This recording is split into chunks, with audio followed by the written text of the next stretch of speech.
राजस्थान के एक छोटे से गांव में एक पुरानी हवेली थी जिसे अभिशप्त हवेली कहा जाता था। वहां रहने वाला हर व्यक्ति इस हवेली से दूर रहने की कोशिश करता था क्योंकि वहां कई अजीब और डरावनी घटनाएं घट चुकी थीं। रवि, गांव का एक नौजवान लड़का जो अपने दोस्तों के साथ इस हवेली की सच्चाई जानने की ठानता है। नीरज, रवि का सबसे अच्छा दोस्त जो उसकी हर योजना में साथ रहता है। प्रिया, रवि की प्रेमिका जो इस योजना के खिलाफ है लेकिन अपने दोस्तों के साथ जाती है। सोमेश, गांव का बुजुर्ग जिसने हवेली के बारे में कई कहानियां सुनी हैं। भूतिया औरत, हवेली में रहने वाली आत्मा जिसने उस जगह को अभिशप्त बना दिया है। गर्मियों की एक रात रवि, नीरज और प्रिया गांव के पुरानी पेड़ के नीचे बैठे थे। रवि ने कहा, मुझे लगता है हमें हवेली की सच्चाई जाननी चाहिए। नीरज ने सहमति में सिर हिलाया। हाँ, हमें जाना चाहिए। प्रिया ने चिंता में कहा, नहीं, ये सही नहीं है।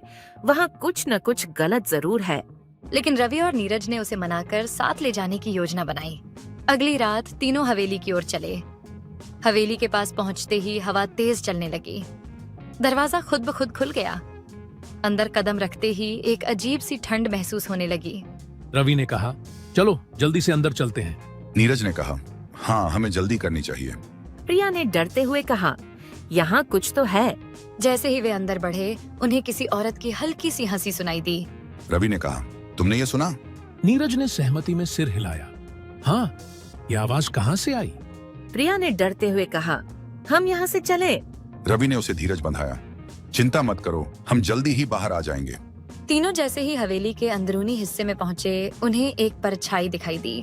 नीरज ने कहा, ये क्या है? रवि ने करीब जाकर देखा। ये तो किसी औरत की परछाई लग रही है।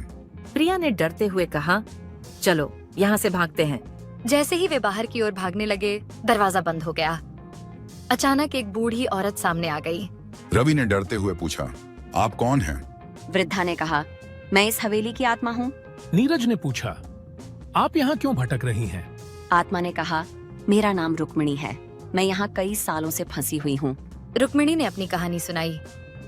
वह एक राजकुमारी थी जिसे किसी ने धोखा देकर मार दिया था। उसकी आत्मा यहाँ भटक रही थी क्योंकि उसे न्याय नहीं मिला था। रवि ने कहा, हम आपकी मदद करेंगे। नीरज ने सहमति में सिर हिलाया। हाँ, हम आपको मुक्त करेंगे। तीनों ने गांव के पुजारी से मदद ली। पुजारी ने हवेली आकर आत्मा की शांति के लिए पूजा की। रुक्मिणी ने धन्यवाद कहा, तुम्हारी मदद से मुझे मुक्ति मिली। रवि ने मुस्कुराते हुए कहा, अब आप शांति से रह सकती हैं। रुक्मिणी की आत्मा को मुक्त करने के बाद हवेली में कोई भी डरावनी घटना नहीं घटी। प्रिया ने खुशी से कहा, हमने उसे मुक्त कर दिया। नीरज ने हंसते हुए कहा, हाँ, अब ये हवेली अभिशप्त नहीं रही।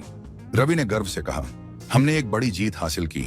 इस तरह रवि, नीरज और प्रिया ने अभिशप्त हवेली की सच्चाई जानकर उसे अभिशाप से मुक्त किया। हवेली अब सुरक्षित थी और गांव के लोग वहां जाने से नहीं डरते थे।